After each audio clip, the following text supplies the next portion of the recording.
guys, welcome back to my channel. Thank you so much for coming back to my channel and I'm so sorry for my hair guys. हिजो चाहिँ मैले जिमबाट आएर shower लिएको थिएँ अनि त्यसपछि चाहिँ मैले कपाल नै कोरेर जस्ट यतिकै छोड्दिएको थिएँ, राति पनि नकोरिकन सुत्देको थिएँ, त्यही भएर अहिले जस्तो जिङरिङ परेको देखिरहेको छ. Yeah guys, this is me. Sometimes I'm so lazy. I just don't want to do normal things as well. So yeah, अब चाहिँ म रेडी हुन पर्ला. मैले भर्खर मुख धोएको छु र हिजो मैले चाहिँ अर्डिनरी को मेरो न्यू मोइस्चराइजर पाएको छु, त्यो चाहिँ युज गर्छु अनि I will give you my review है त. And thank you so much for coming back to my channel and watching my videos. And if you haven't subscribed to my channel already, please go ahead and do that and also give me a thumbs up for daily vlogs like these. So यो चाहिँ मेरो toner हो. अब यो पहिला cotton प्याडमा हालेर हल्का दल्छु फेसभरि.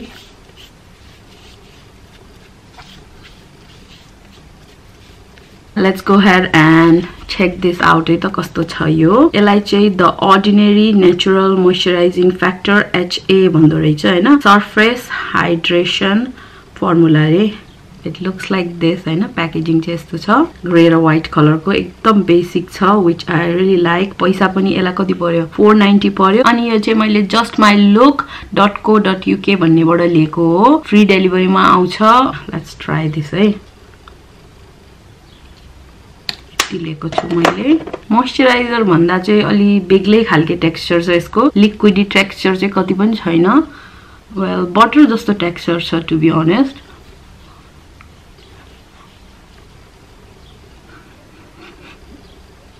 बास्ना केही नै आएको छैन. जस मैले यो लाउँदाखेरि चाहिँ मलाई कस्तो फिल भएको छ भने ओइल लाउँछ नि, ओइल त्यो ओइल लाएपछिको फिलिङ आइरहेको छ. एकदम ग्रीसी फिलिङ आइरहेको छ, which is good to be honest. मेरो स्किन चाहिँ एकदमै ड्राई छ यो नोज एरियातिर. तर फर्स्ट डेमा चाहिँ I can not give you a full review हैन. अब 2-3 दिन म यो चलाउँछु अनि कस्तो हुन्छ I will let you no. यो चाहिँ मैले भयो भने मर्निङ अनि इभिनिङमा लाउने प्लान गरेको छु. मोइस्चराइज चाहिँ डेफिनेटली फिल भएको छ. अरु मोइस्चराइजरहरु भन्दा चाहिँ अलि बेग्लै लाग्यो मलाई यो टु बी अनेस्ट हैन, किनभने यसको लिक्विडी रनी टेक्सचर पनि थिएन, थिक टेक्सचर थियो अनि ब्लेन्ड गर्न चाहिँ हल्का गाह्रो भएको थियो, किनभने चाहिँ यो थिक छ नि त, त्यही भएर होला. थिक हुनु भनेको नै मोइस्चराइजरको की फ्याक्टर हो जस्तो लाग्छ मलाई. So I am loving it हैन फर्स्ट युजमा चाहिँ. अब भोलि पर्सि 2-3 दिन युज गरेपछि चाहिँ I will give you my full review कस्तो छ भनेर. फर्स्ट इम्प्रेसन चाहिँ इट्स गुड. सो गाइज म चाहिँ भर्खरै रेडी भएर तल आएँ र मैले मेरो कपाल पनि फाइनली स्ट्रेट गरेँ. बाइ द वे मेरो कपाल चाहिँ हैन वेभी टाइपको छ हैन, कर्ली कर्ली चाहिँ कति पनि छैन. तर जब चाहिँ मैले कपाल नै कोर्दिनँ अनि त्यतिकै छोडिदिन्छु, त्यो चाहिँ जिङरिङ भइजान्छ सुकेपछि. तपाईहरुले यदि कपालको केयर गर्न चाहन्छु भने चाहिँ म जस्तो स्टेप्स चाहिँ कहिले नि फलो नगर्नु. जहिले नि कपाल धोएपछि चाहिँ ट्याङ्गल ब्रसले हुन्छ कि अब ठुलो ब्रसहरु हुन्छ नि, हो त्यस्तो ब्रसले चाहिँ एन्डबाट कोर्दै जानु अनि माथि पुरै लट्टा फोरेर राख्नु, किनभने आज मलाई स्ट्रेट गर्न चाहिँ एकदमै गाह्रो भएको थियो. सबै बुजुजुच्च भइगयो थियो कपालहरु. But yeah I manage to make it presentable. So yeah, आजको चाहिँ यही नै हो मेरो लुक. रेड लिप्स अनि विङ्ड आइलाइनर अनि मोइस्चराइजर चाहिँ इट वाज गुड हैन. फाउन्डेसन लाउँदाखेरि पनि ब्लेन्डिङ गर्न सजिलो नै भएको थियो. So I love it so far. अब दिउँसोतिर केही नौलो केही डिफ्रेन्ट चेन्जेसहरु कुनै स्किन केयरहरुले चाहिँ तपाईहरुलाई साइड इफेक्ट्स पनि दिन सक्छ. यदि त्यस्तो केही एलर्जी अथवा केही समथिङ डिफ्रेन्ट अर न्यू केही मैले नोटिस गरे भने चाहिँ I will let you know. Let's go ahead and eat something है अब चाहिँ. So guys for breakfast I am just gonna eat some apples है, किनभने मलाई त्यति साह्रो भोक पनि लागेको छैन अनि समथिङ हेल्दी खान मन लागिरहेको छ. सो एप्पल खानु पर्ला. कहिले नि लाइफमा मैले 2टा एप्पल एकैचोटी खाएको छैन. सो आज खान सक्छ कि सक्दैन, लेट्स सी है. एप्पल चाहिँ मलाई मन पर्छ तर फ्रिजमा राखेको एप्पल मन पर्छ.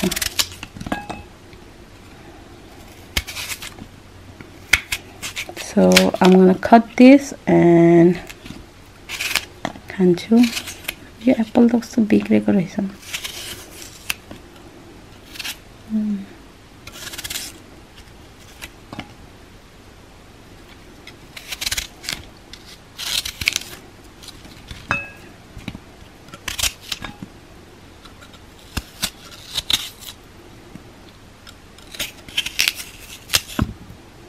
I don't know guys, यो एप्पल चाहिँ अलि बिग्रेको छ. यो वाला पनि त्यस्तै छ. यो एप्पल चाहिँ राम्रो नरहेछ so I am not gonna eat 2 apples so apple चाहिँ हल्का बिग्रेको रहेछ यो अर्को एप्पल चाहिँ गाइस त्यही भएर चाहिँ यति छ एउटा अनि अलिकति बढी so let's go ahead and it this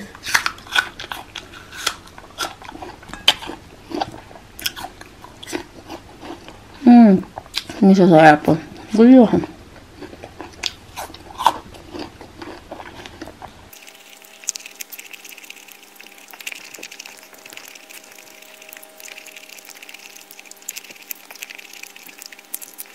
Apple चाहिँ एउटा भन्दा बढी खान नसक्दो रहेछ गाइस खाँदा चाहिँ एकदम क्रन्ची यम्मी छ तर हुन्छ नि त्यो बाइट लिँदा लिँदा I am tired so that's all for my breakfast lunch चाहिँ अलिकति हेभी खानु पर्ला सो गाइज म चाहिँ बुगी बुगी हेर्दै हो नेपाली वाला हिजोको ब्लग चाहिँ मैले बुगी बुगी हेर्दै गरेको पछिको चाहिँ एन्ड गरेको थिएँ अनि मेरो रिभ्यू चाहिँ के छ भने बुगी बुगी चाहिँ एकदमै राम्रो छ मलाई मन पर्यो टु बी अनेस्ट हैन प्रियंका कार्की छ अनि त्यसपछि आई डोन्ट नो अरु केटाहरुको नाम तर हिरो चाहिँ एउटा हिरो छ त्यो चाहिँ मलाई पहिला एकदमै मन पर्थ्यो I forgot the name of this guy तर he is really good as well एकदम फन्नी छ हिज यु नो उसको कमेन्टहरु चाहिँ एकदमै फन्नी छ so I really like him as well अहिले एपिसोड 4 हेर्दै हो म चाहिँ र इट्स रियली नाइस पार्टिसिपेन्ट्सहरुले चाहिँ एकदम बेस्ट ट्राई दिदैछ आज चाहिँ एलिमिनेसन राउन्ड रहेछ यो एपिसोड 4 मा चाहिँ अनि yes guys I highly recommend you to watch Boogie Boogie हैन यो एपिसोडमा चाहिँ मलाई हल्का रुन पनि आयो to be honest with you हैन अहिले चाहिँ म स्टिल हेर्दै हो र या that's about it so guys आज चाहिँ म लन्चमा चाहिँ सुकुटी आलु बनाउँदै छु र यो सुकुटी चाहिँ मैले यु नो एभरेज सुपरमार्केटबाट लिएको हो नर्थ होल्ट हो कि आई डोन्ट नो एक्ज्याक्टली कहाँ हो त्यो प्लेसको नाम यदि मैले त्यो एड्रेस पाएँ भने चाहिँ म तपाईहरुलाई लिंकमा हाल्दिन्छु एकदमै मिठो रहेछ अनि एकदमै सारो पनि छैन टु बी अनेस्ट गाइज यसलाई चाहिँ भिजाउन नि पर्दैन यसलाई चाहिँ मैले जस्ट वाश गरिदिएको थिएँ अनि हिजो पनि मैले हल्का भुटेर मात्रै खाएको थिएँ नुन खोर्सानी अनि मसला हालेर and it was really delicious guys त्यही भएर आज पनि लन्चमा यही नै बनाउँदै हो सो अब चाहिँ आलु काटेर पकाउने हो द्याट्स अबाउट इट यदि तपाईहरुलाई मेरो यो सुकुटी आलुको रेसिपी हेर्न मन लागेको छ भने चाहिँ लेट मी नो तर यो चाहिँ हैन सुकुटी चाहिँ obviously यो अर्कै वेमा बनाएको छ एकदमै सुक्खा हुने गरी चाहिँ बनाएको छैन त्यही भएर यसको बनाउने टेक्निक चाहिँ हल्का बेग्लै हुन्छ किनभने यसको चाहिँ पानीमा भिजाउनु पर्दैन धेरै इजी हुन्छ यसको टेक्निक चाहिँ so if you guys want to see the recipe let me know है म रेसिपी बनाउँछु अहिले चाहिँ प्याज काट्दै हो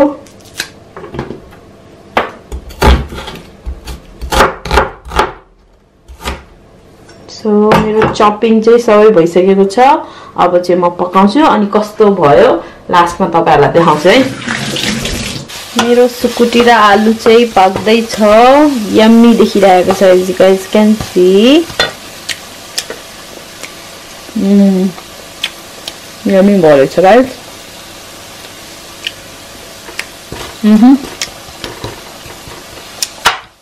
अझै पाक्नु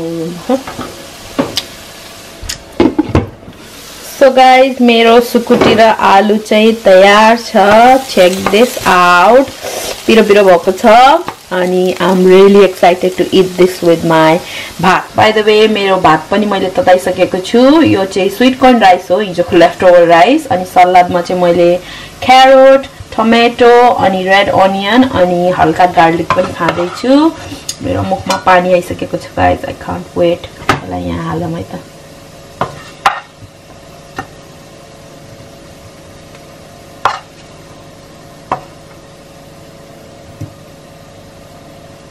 Check this out guys I know you guys are also drooling with me तर मैले मात्रै खाना पाउँछ यो I'm so sorry guys तर Sukuti is Sukuti it's the best check this out I'm gonna go ahead and eat this quickly मेरो पानी कता छ मेरो पानी यता छ So अब चाहिँ म खान्छु गाइस हल्का 2-3 गास खाएर तपाईहरुलाई देखाउँछु यसको कस्तो मिठो फ्लेभर छ भनेर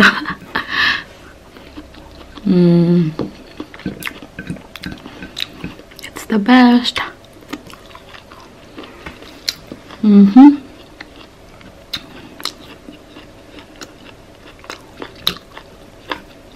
Oh, it's so good, guys. Tato, piro. Delicious sukuti. अरु चाहिँ म खान्छु man. So guys, मैले मेरो भक्खरै सुकुटी र आलुको तरकारीसँग भात खाएर भ्याए and it was really good and I'm so sorry for teasing you guys. And yes guys, यो सुकुटी चाहिँ एकदम मिठो छ हैन. तपाईहरुलाई यदि खान मन छ भने चाहिँ definitely go ahead and get it. Nepali अरु दोकानहरुमा नि पाउँछ होला हैन.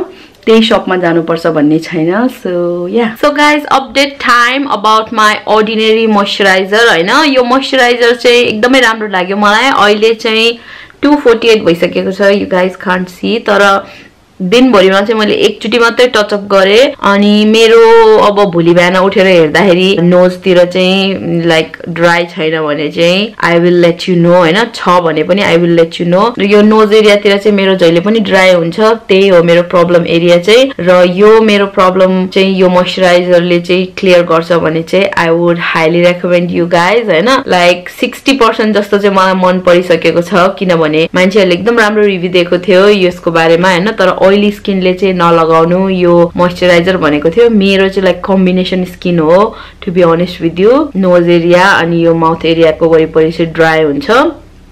So yes guys, come back tomorrow है. म भोलि तपाईहरुलाई फुल अपडेट दिन्छु अनि आजको लागि यति नै. Thank you so much for watching my videos and I will catch you guys very very soon.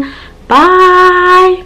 Sorry guys, before you go, I would like to tell you one more thing about this ordinary skincare. किनभने मैले जब मेरो footage ल्यापटपमा हालेको थिए मैले चाहिँ notice गरे कि मेरो यो आइलाइनर चाहिँ कस्तो वियर्ड देखिरहेको छ अनि मलाई चाहिँ थाहा छ यो केले गर्दा भएको. किनभने कहिले पनि मेरो आइलाइनर चाहिँ यसरी यु नो स्मज हुँदैन र यो चाहिँ मेरो नयाँ मोइस्चराइजरले गर्दा हो. किनभने यो मोइस्चराइजर चाहिँ एकदम थिक छ अनि ओइल बेस्ड छ, बडी बटर जस्तो छ. सो त्यसले गर्दा चाहिँ हो जस्तो लाग्छ मलाई. किनभने मलाई कहिले पनि यो आइलाइनरले चाहिँ यस्तो प्रब्लम चाहिँ दिएको थिएन. So when you apply this skin care, make sure you apply it you know just around your face, not here you know. आँखामा चाहिँ नलगाउनु होला. डे टाइममा मोइस्चराइज खासै चाहिँदैन र यो तपाईले स्किन केयरको रूपमा लिन चाहनुहुन्छ भने चाहिँ राति मात्रै लाएर सुत्नु होला. किनभने वाटरप्रुफ आइलाइनरहरु लाछन् भने चाहिँ यसरी नै स्मज हुन्छ. So be careful guys. Just wanted to let you know before I go. अब चाहिँ फाइनल बाई बाई बाई.